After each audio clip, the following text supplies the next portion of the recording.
Hello everybody, and welcome to the Stripped Down Kitchen. My name is Mike, I'm your chef and host, and today we're going to do an amazing condiment, a black bean and corn salsa. Yes, it's year-round. It goes really well with chicken, with fish, added to the top of a salad, also very, very nice. But we're going to get started with black beans. These have been soaked, drained, and rinsed because I got them from a can.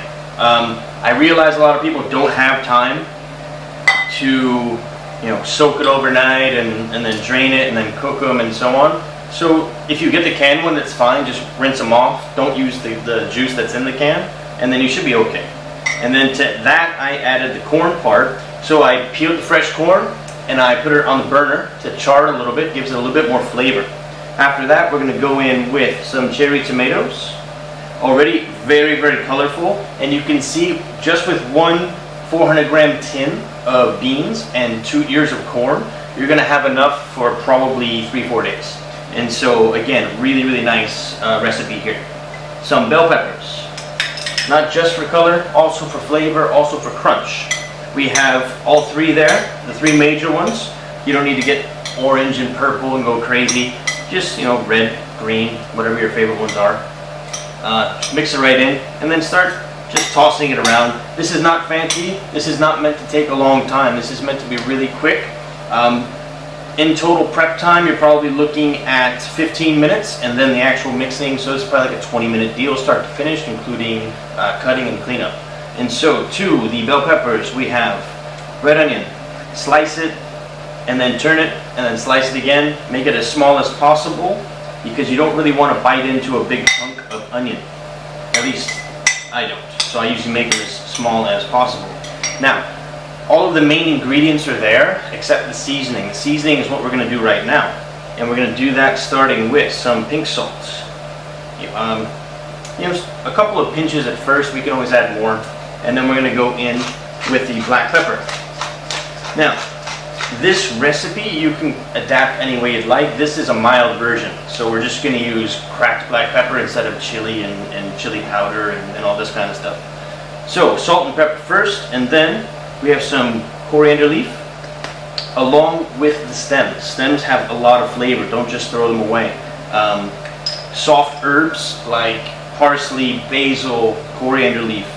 You can actually use a lot of those stems, most of it anyways, as long as you clean it up properly. This is toasted ground cumin, gives it a little bit of a background flavor, a little bit of that depth of flavor.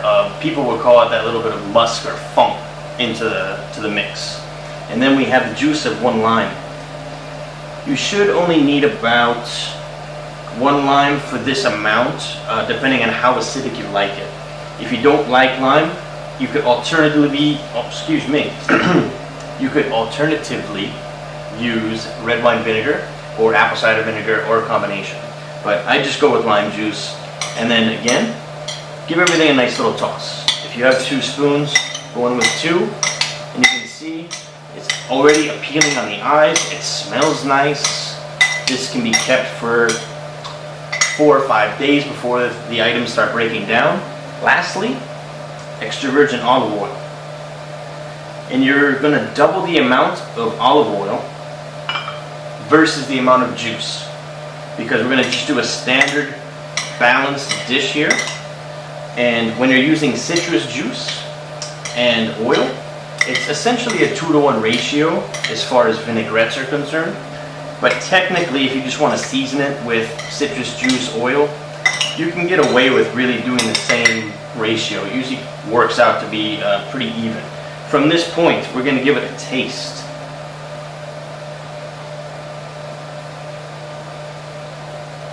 Okay, right away, I get it's cool, it's crunchy, it's a little bit salty, a little bit sweet from the corn, and then you get this pop of